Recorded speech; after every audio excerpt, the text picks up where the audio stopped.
And good morning, everybody. This is Grant from State of the Spark. And yes, I did sleep in this morning.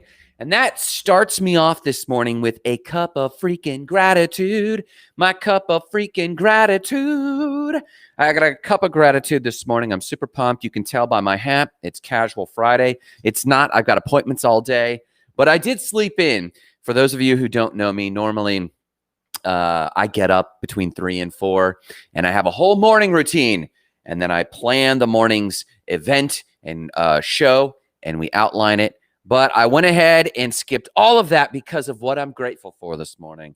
What I'm grateful for this morning is new friends. So I love the fact that you can go out there and shake your world up, connect with new people, and have a blast. We had a super fun time with Sammer Fitty and his lovely little lady, Jamila.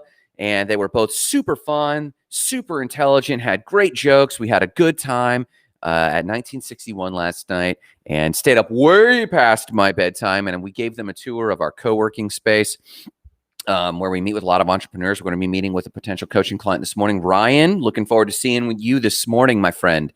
So yes, we did sleep in, but that was because of new friends and hanging out with friends. And honestly, Sammer Fitty is an old friend. We actually have just never gotten together. So I was super pumped to actually spend time with him and Jamila. We had a great time, and that is what I'm grateful for. And that actually leads us into today's lesson. Hang on. I got this stain, and it drives me nuts that you can see it.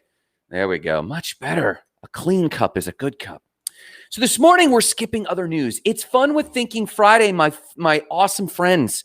And we're actually going to zoom in right away and get right into this. And I want to deal with this issue because I mentioned this on the podcast. I was interviewed on a podcast this week with Monet Craner. And we had a great time talking about entrepreneur mindset and how entrepreneurs really need to govern their mindset. Fun fact, if you can govern your attitude and your stress levels and your mindset in the area of just sales alone, you can have a 31% higher closing ratio. Just imagine this year, if you were a stink face because of COVID or what politics or whatever happened, if you were a stink face and had a sourpuss or had a negative attitude, just imagine if you could take whatever you did in revenue and sales as a small business owner or a coach and add 31% on top of that, just 30% more. Heck, give yourself 20% more revenue just by changing your attitude and your outlook. And the tough thing is, I think when we as adults or we as we start to get mature into our businesses, once you've been in your business for 5 or 10 years and you're kind of used to the way things are, you start to wonder this question because you hear this all the time. You start to wonder this question, Grant, how do I actually change my flipping attitude? Like, it's really difficult to remember that you can change your attitude. And when you're used to the way you think and you're used to the thoughts you have, we call these story loops. Story loops in neurolinguistic programming and in counseling in general, a story loop is a repeated mental pattern that is so easy. It's a well-worn pathway on your brain that it just becomes default. It just becomes your default assumptions. When you get out of bed, you just assume that gravity's in place. When you visit your friends, you have those go-to phrases. These are what we call dad jokes that everyone knows you've said and they're waiting for you to say them. It's that same sort of mental patterns. You go to the same place in the kitchen. You turn on the same coffee pot. You eat the same foods. I know I do. And if I'm trying to lose weight, for example, I've got to change my whole script. I have this habit that I call 2-minute showers. And I got this growing up, and I just love to escape the world by taking super long, hot showers. And when I really started getting into my personal development world, I started taking what I called 2-minute showers. And that was I got in and got out so that I could tackle the day. And symbolically, I was trying to tell myself to hustle, to go after the day, to get after it, to not hesitate, and to move forward aggressively. And so I started this habit of 2-minute showers. Now, COVID's been tough on everybody, and I've really been trying to control my stress. But one way that I've seen stress come out is I linger too long in the shower like I did before I was an aggressive personal development person. And I caught myself on this, I don't know, within the last month or two, where I was lingering for, like, by lingering, I mean like 30 and 40 minutes in the hot showers. Now, hey, everybody loves a good hot shower. It's one of the luxuries of the developed world, my friends. But I was realizing that psychologically I was retreating. Psychologically, I was dragging my feet at tackling the responsibilities of the day. And it was manifesting in this way. We all do this, and I'm going to call BS. If you're sitting over there thinking, I don't have one of these, even if you're a superhero, like I am a coach, and as it comes to mindset and personality and personal development, I've got this unlocked, and I still have these mechanisms. So the trick is to replace these with new mechanisms. For example, the art I've been doing, and I've been working on art, and I try to actually get my brush in the paint and on the canvas every single day, not just because I want to align with my artist self, but also because I want to mix up my mental patterns. I want to add new mental patterns. I taught myself how to speed read this week because I'm trying to take in a lot more data and move a lot more faster. So I'm confessing to you, I'm not trying to impress you, I'm trying to impress upon you that I am battling my own battle against numbness. And I would love to hear from you in the comments if you could tell the truth and confess your sins that you are too. So today's show is about the 3, nay, I say 4 ways I recommend you battle the numbness. You see, I said on this podcast, I said, I don't think the challenge with entrepreneurs is that they have a negative mindset. In fact, if anything, in some ways, I would actually prefer a negative mindset over a numb mindset. Let me just write that down. I would prefer a negative mindset over a numb mindset. You see, with a negative mindset, you would at least encounter friction. Good morning, Root. I hope you're doing fantastic this morning. And hey, Root, my bandwidth is finally opening up. So if you're available later today or early tomorrow, we can talk about some of the stuff we've been talking about. Love to see you in the morning, my man. So I would much more prefer a negative mindset over a numb one. I can engage an entrepreneur who's negative, and we can at least create friction, right? And I might not coach that person. I wouldn't coach them as a client. I don't need negative Nancy's as a client. But I could encounter them in the world. We could have friction, and out of that friction, spark something new. State of the spark. What's talking about, my friends? So I would much rather deal with a negative person than a numb person. Obviously, it's much better to deal with a positive and abundant-minded person than a numb one. But I notice people are numbing themselves. Tony Robbins confessed to numbing himself when he was called the Wonder Kid. He basically had built $1 million business by his early 20s and didn't know how to deal with the success. And so what did he do? He started overeating and putting on a ton of weight. He started sleeping in so much so that he was missing his appointments. I slept in this morning, but I did not want to miss this appointment with you because I'm trying to keep my edge. I'm trying to keep myself sharp. I do this show. 50% of the reason I do this show is to keep myself sharp for my coaching clients, to keep my brain sharp, that I'm always studying something fresh and new, that I'm keeping my mouth sharp, that I am saying what I mean. Part of this show is my sharpening stone to make myself better, because numb is the worst for an entrepreneur and someone who's trying to be a changing agent of the world. Routine is good for your employees. Hear me on this. Routine and some of the neutrality and the numbness that comes from routine is okay for your employees, but not for the change agent. Don't let anyone start to hold you down. If you start sparking, even if it's not always the right direction, they need someone who's on fire. And that's what we're here to talk about today. I need you on fire. Let me actually write that down. I need you on fire. So here's the 3 things. I wrote 3 things in the title of today's show, but I actually added a crazy one. It is an insane one called quantum jumping, and I'm going to include that one. So the first one, you ready? Number 1, if you are afraid that you are getting numb, if you are afraid that you're just, the weight of the world is just getting to you, and even if you're having success, you might be having success and starting to get numb because you cannot handle the flood of invitations. You cannot handle the flood of leads, and you're just going, I am just so overwhelmed. overwhelmed. I know that Root has a lot of business on the horizon. I knew Dan Jarvis has a lot of opportunity on the horizon. These are people who are doing phenomenal things, and they could be in threat of going numb, not because of failure, but because of the wave of demand from the world. I'm telling you this, entrepreneurs go numb, not because of failure, but because of the wave of demand that the world has for what they need. I'm telling you, success is the number one challenge to creating you numb, to making you numb. Forgive my English. Success is the number one challenge to making you numb. Marissa and I are really seeing a lot of success. We're hiring people, but that's increasing the demand on our psychology. We have new leads coming in every single day. I cannot keep up with it. The demand is trying to force me to become numb to it because of all the requests. Our current clients are asking a lot of us. That causes a lot of stress. So the temptation is to go numb. Instead, we need to engage it and say thank you to our clients. We need to say thank you for our leads. I'll get to you on this date. It's like whack-a-mole, I know. And that's only in small seasons. And just like the stock market, there are a very few. I just heard a statistic, and it said that if you are out of the market, it's like 17 of the most critical days of the year, you're going to miss something like 30% of the profit margin moves. So a lot of people hold their money to the side. They hold back. Entrepreneurs are holding their energy to the side. They're holding back because they're waiting for the right moment to give it their all. They're waiting for the right moment to go in at just the right moment.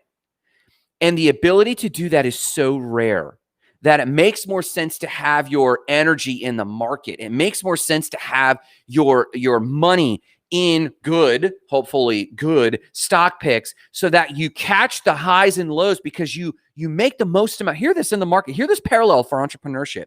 You make the most amount of money in the stock market if your money's been in, but it tanks and you catch a dividend purchase or you double down and it takes off and you sell and level off. You make the most amount of money in the peaks. Compare this to entrepreneurship. The biggest moves for your company are in the peaks of stress and in the peaks of absolute the valleys, the absolute valleys of I've got nothing in the pipeline. Those are the moments you need to marshal your energy and go at it. When you are in a valley as an entrepreneur and there's no demand in the pipeline, John Sierra, I'm talking to you. Change your systems. Do what you got to do to stay afloat. But improve your systems. Put out a ton of marketing content. Increase your marketing pipeline. Do client showcases. Be everywhere at all times because you have the bandwidth for it. In moments of high stress, when you have very little bandwidth, push through, my friend.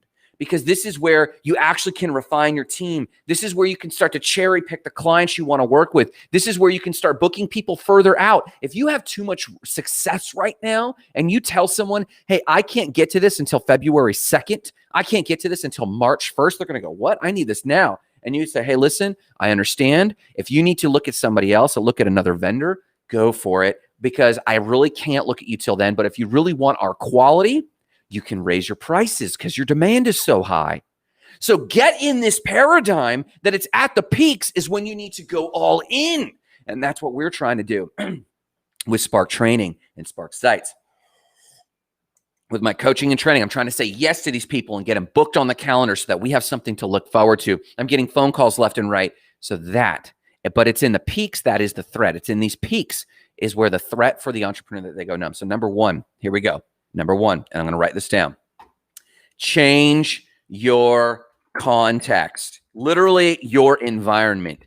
Marissa and I have a home office that we love. We got these two big screens here. We've got a comfortable little room. We've got all of the exact coffee and tea we like. We've got the exact Google Home sound and music we love. We have our setups, man, and I dig it. But we just are onboarding 2 new people, and they will be working out of a co-working space that we launched the company out of called Catapult.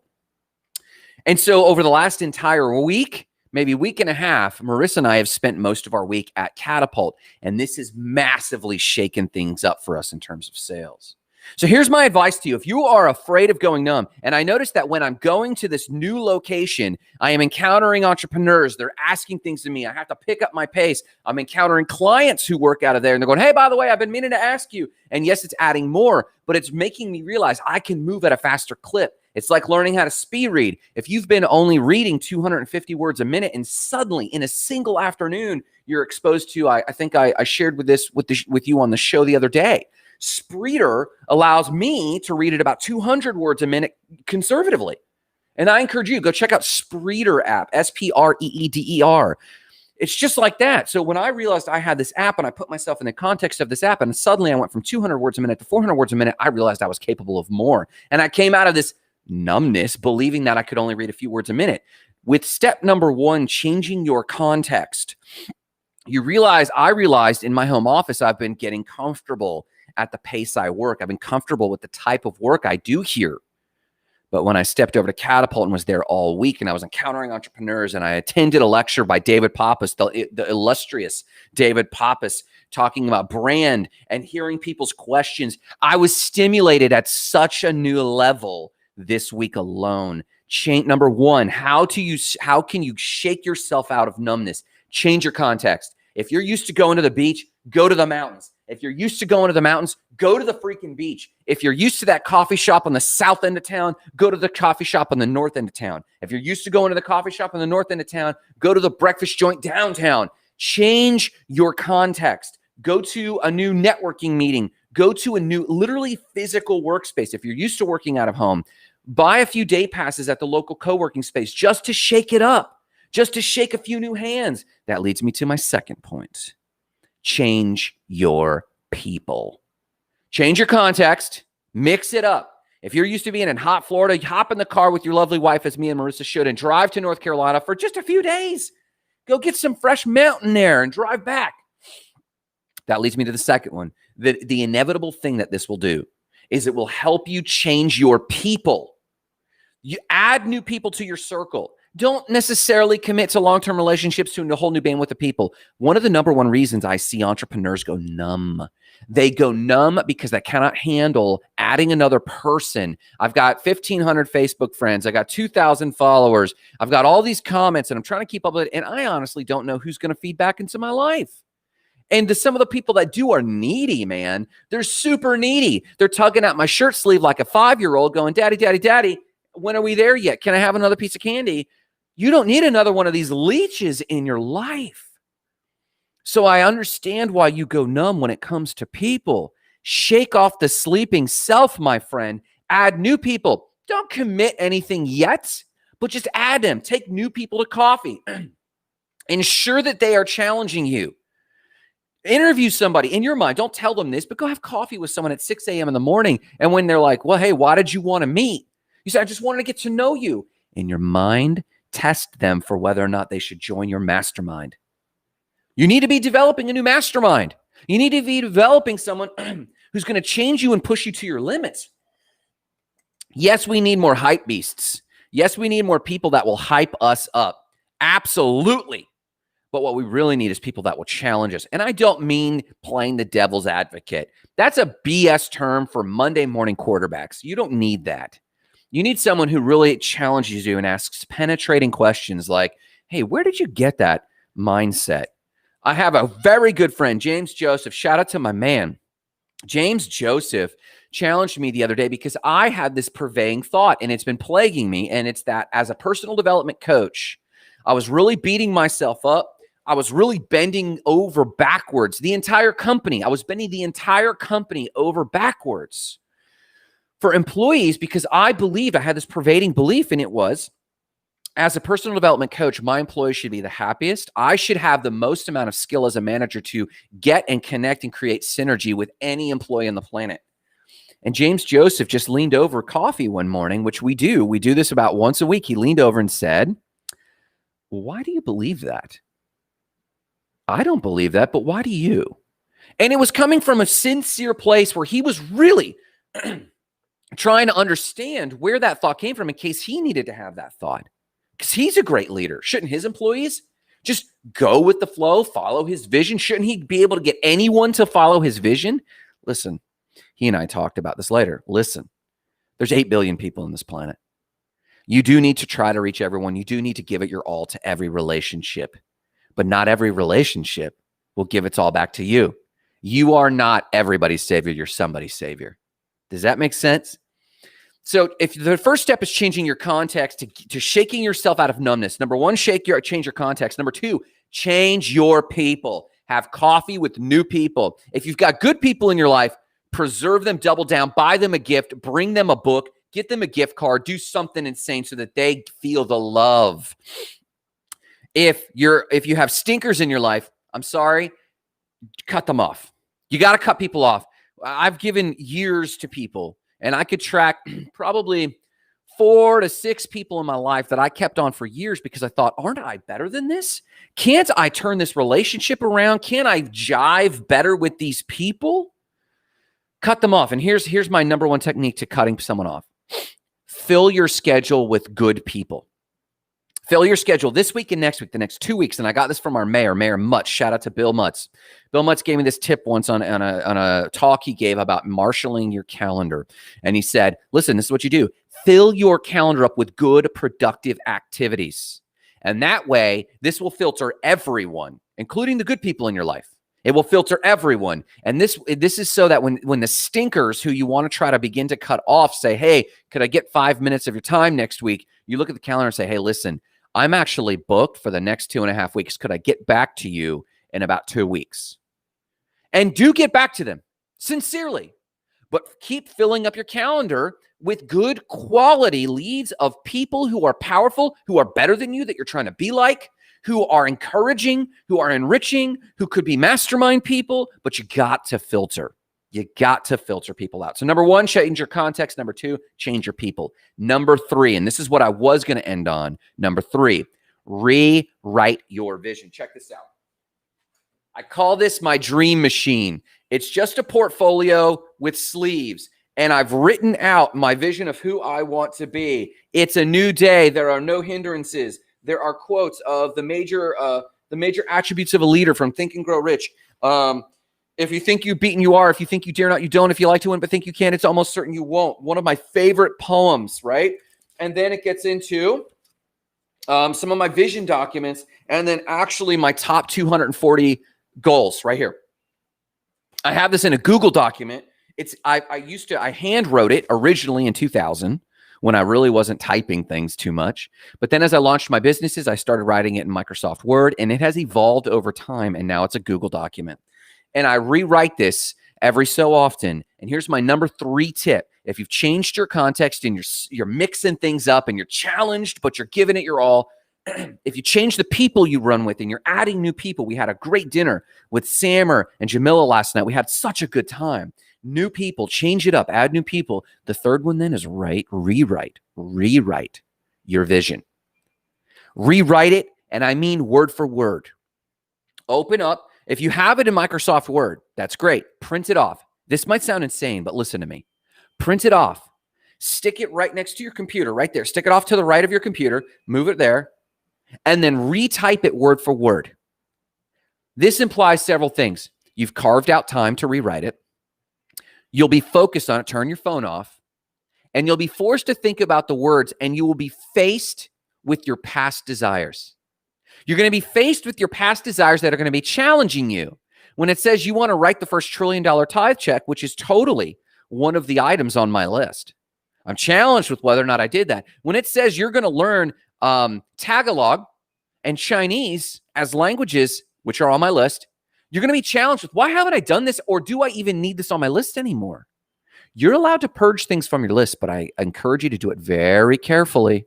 You're allowed to purge your list, but this is the purpose. Rewrite your vision. You're going to challenge yourself to the next level, and it will shake off the final vestiges of numbness, because you're going to be like, I want these things, or I really don't want these anymore. And when you can say, I want them, or you can say, I don't want them, that either one is clarity.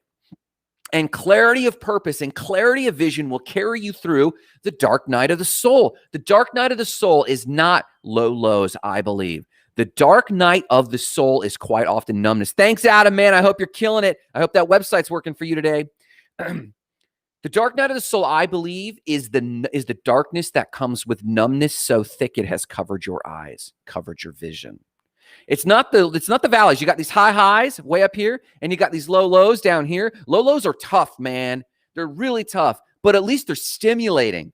I truly believe the dark night of the soul is when you have numbed yourself to avoid pain so deeply that it has covered your eyes. The numbness, like a web, has covered your eyes and you have no vision. So when you when step 3, rewrite your vision word for word, you have to carve out the time and get faced with your inner desires and whether or not you want them anymore. I highly recommend you follow this. Change your context. If you have to drive to the mountains to get fresh air, go do it.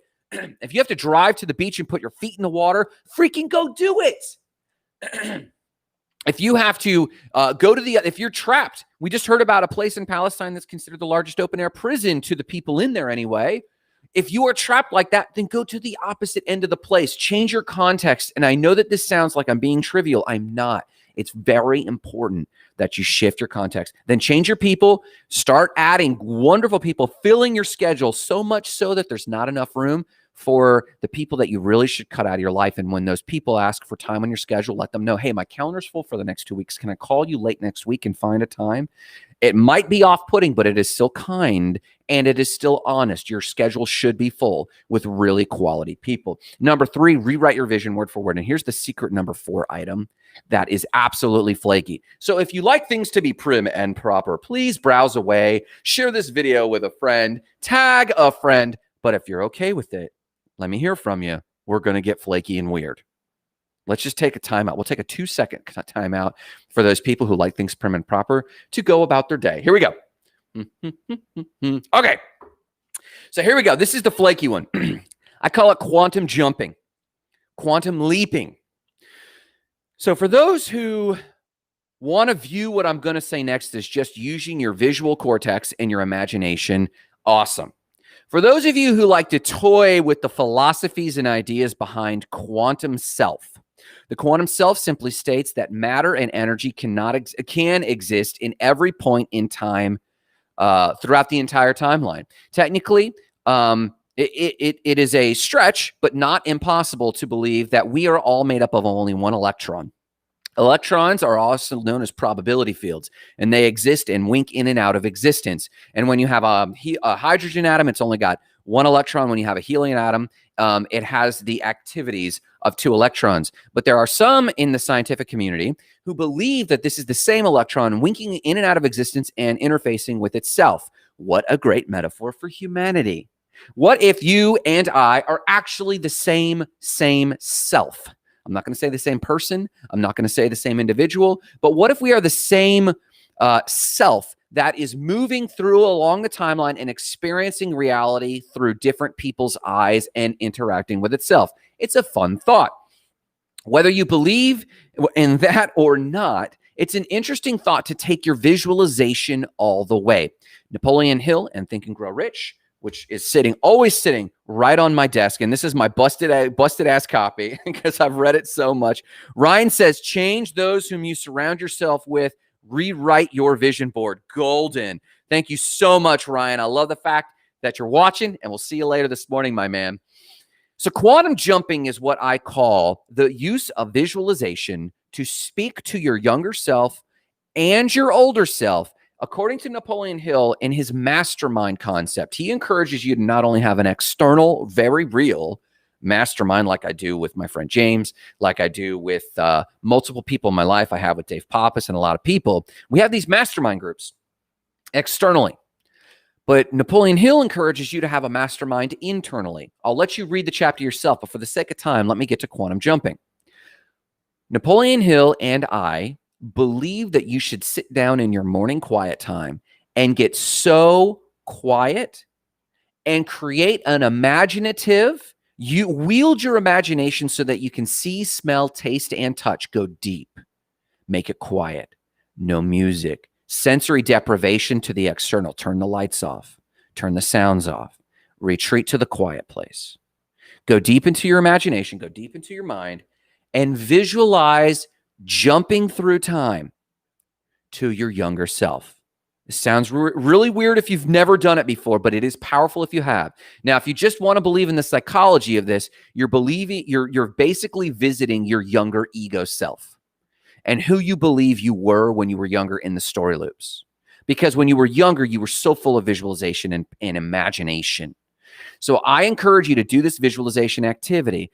Go deep into your visualization and your imagination, cut off as much external stimuli as possible, and visualize and visit your younger self, your late teen, early 20-something-year-old self, and ask them this question. Once this visualization is clear, once you can see and smell the grass of that era, catch them at work, visualize them working and being shocked at this vision of the future. Your future self visits them and is kind to them. Visualize this activity. Visualize them adjusting to realizing you're me, and ask them this question. Ask them this. Hear me on this. This is going to rock you. I hope this rocks you. If you have done the work of truly visualizing this, ask them this question. Have I lived up to the expectations you had for your future? And this should be such a sincere question that you are stirred.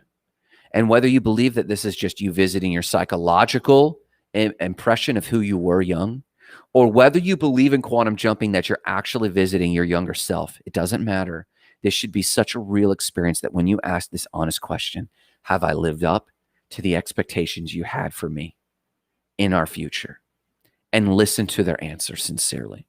I know that's flaky. I know it, but it's cathartic. And once you write down the answers, journal it. Then go back into your imagination deeply and quantum jump to your imaginative future self. And whether you're the psychologist who just believes that you are visiting who you hope to be, or whether you believe you're actually quantum jumping to your future self, make it so real that you can smell the grass, you can smell the air, you can see yourself a little older, a little grayer. It's got more grays in your goatee. Maybe you've added people into your life. Maybe you've lost people, and look at them and assess them, and then ask them this question. Am I who I need to be to live up to who you are today? Am I who I need to be? And this should be so deeply true and stirring that you should absolutely come out of this and journal. You should be moved in the ways that you are like that self, but you should be challenged in the ways you are not like who you need to be. Listen, I'm going to have coffee with my lovely wife, but if you need help with anything, visit us at stateofthespark.com or visit us at the Spark Goals and Gratitude group. If you know someone who is struggling with their business, with their self, with their personal development, please visit us at the Facebook Goals and Gratitude group. Tag a friend, share this video with a friend if you know they're going numb. The best thing you can do to keep yourself from going numb is to help others from going numb. I do this show to help you, to help prevent you from going numb, to stay sharp, to spark your world. That's why I do this show. That's why I'm a coach. That's why I'm building my businesses. But I also secretly do it to prevent myself from going numb. Listen, I love you. Have a killer productive day. I'm looking forward to what you're going to create today. So get out there and remember the mission, igniting lives of explosive significance, starting with your own. Have a great day.